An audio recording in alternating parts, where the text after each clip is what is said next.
मने भगवान के चरणों में ध्यान किया। सुखदेव जी कहते हैं जिन प्रभु किया कीर्तन स्मरण पूजन अर्चन करने मात्र से जीव के पाप ताप संताप सब समाप्त हो जाते हैं। ऐसे प्रभु के चरणों में हम सब बारंबार प्रणाम करते हैं।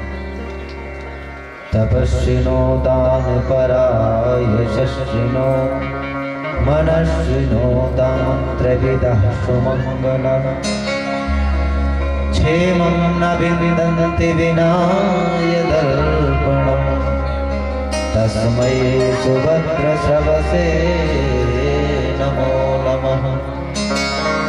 जीव का कल्याण तब तक नहीं हो सकता जब तक भगवान का आश्रय ग्रहण ना करे। कल्याण तभी है जो भगवान के चरणों का आश्रय ग्रहण करता है।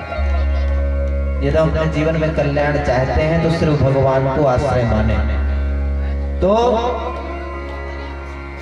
कोई कितना भी बड़ा पापी हो, कितना भी बड़ा अधम हो, भगवान के चरणों का यदि आश्रय ले लिया तो वह पापी भी अधम भी परम पावन विशुद्ध हो जाता है, भगवान के धाम को प्रस्थान कर जाता है।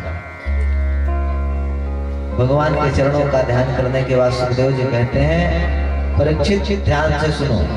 एक बार देवर्षि नारद ने यही प्रश्न अपने पिता ब्रह्मा जी से किया।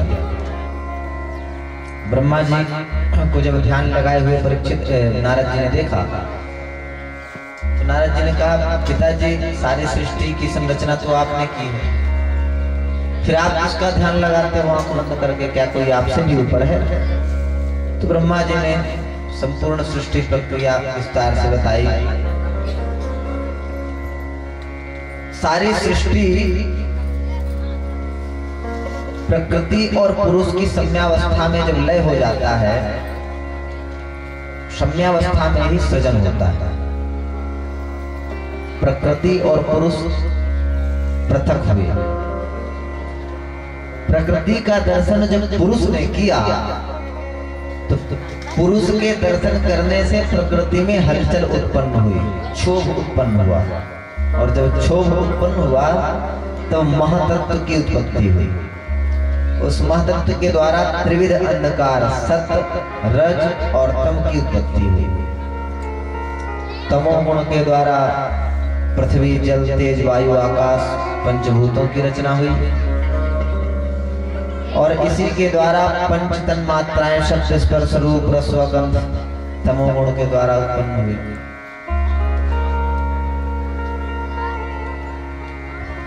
सत्वगुण के द्वारा इंद्रियों की अधिष्ठात्री देवों की उत्पत्ति हुई। भगवान नारायण के नाभि कमल से ब्रह्मा जी का प्राकट हुआ।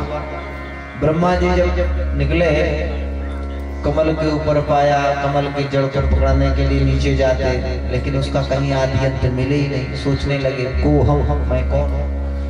दो शब्द सुनाई पड़े, वर्णमाला का 21वां और 16वां अक्षर ता और पा।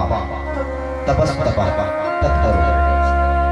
ब्रह्मा जी ने हजारों वर्ष तपस्या करी, और जब ब्रह्मा जी ने घोर तप किया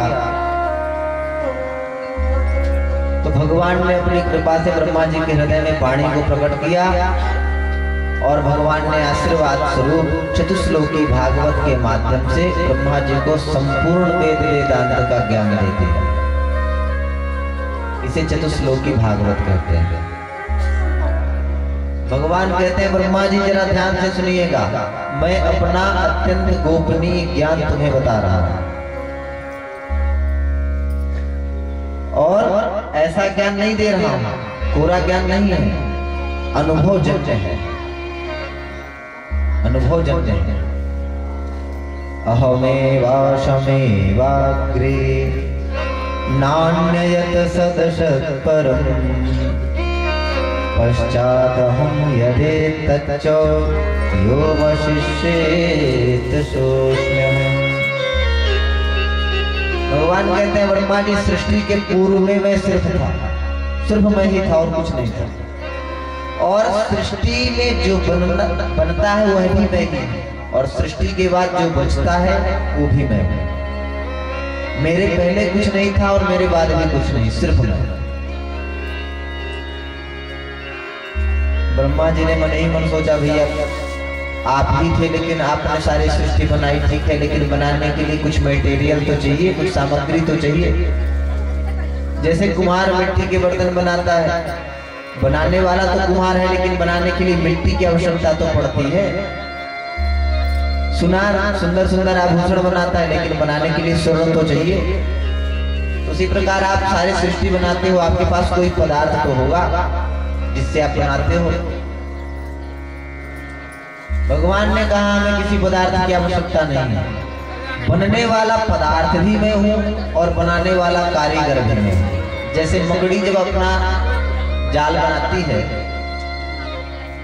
तो कहीं रस्सी खरीदने थोड़ी जाती है, मकड़ी स्वयं जाल बनाती है और स्वयं बनाती है।